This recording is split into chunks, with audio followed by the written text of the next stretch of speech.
Односите меѓу двете земји се градат веќе 3 децении, врз основа на пријателство, партнерство и меѓусебно почитување.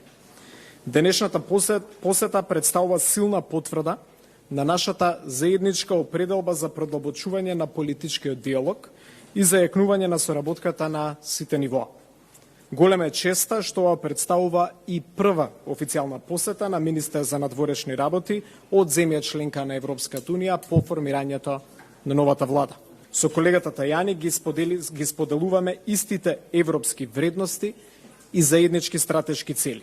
И уверени сме дека следните чекори ќе донесат уште поблиска соработка. Ние имаме за цел прво да имаме предвидлив пат кон европските интеграции, а второстепено и да ја заштитиме политиката на проширување врз основа на вредности и принципи.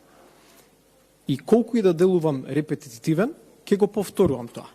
Бидејќи сметам дека со овој пристап на одложни примени, прво, како и секоја влада, го штитиме нашиот национален интерес, повторно да не бидеме понижени, повторно да не бидеме доведени во ситуации какви што бевме доведени од страна на нашите соседи, а второстепено да обезбедиме дека патот напред кон полноправно членство ќе биде врз основа на стандардите и критериумите меѓу кои што аки комунитерот беше спомнат од страна на мојот колега Тајани во рамките на неговото излагање.